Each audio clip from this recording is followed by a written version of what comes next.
कभी हम भी शहंशाह थे, आबाद अपने भी जहाँ थे। फिर नई टेक्नोलॉजी आई, हम पिछड़ गए। नई टेक्नोलॉजी फली फूली और हम बिखर गए। दोस्तों, मैं बात कर रहा हूँ टीवी के उस दौर की। आपको याद होगा जब टीवी का एक एंटीना होता था, बहुत छोटा छोटा। और वो तो शायद अब शायद कहीं हो या न हो, लेकिन उसके बाद आया ये वाला।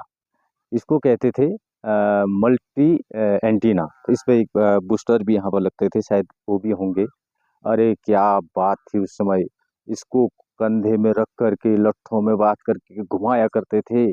और दो चैनल आया करते थे उस टाइम, शायद वो एक DD1 और एक उसके बाद आता था कोई DD इंडिया या कुछ ऐसा चैनल आता था।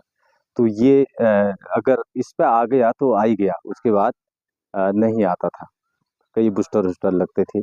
फिर उसके बाद आया दोस्तों ये ये आप देख रहे हैं कि अभी भी सुरक्षित है।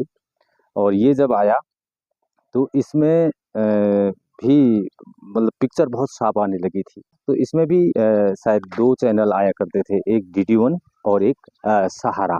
तो ये एक चैनल होता था। तो इससे थोड़ी सी राहत लोगों को मिली।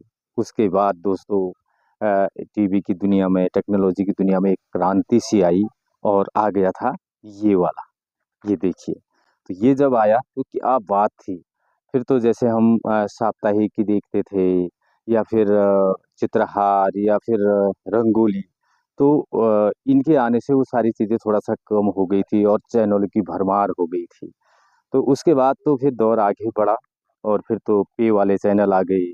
फिर पैसे डालो अपने बजट के हिसाब से, आप अपना टीवी रिचार्ज कराओ। ये कई चीज़ें आती थी, लेकिन कुछ चीज़ें हैं अभी भी और अच्छा लगता है इस दौर को याद करने में।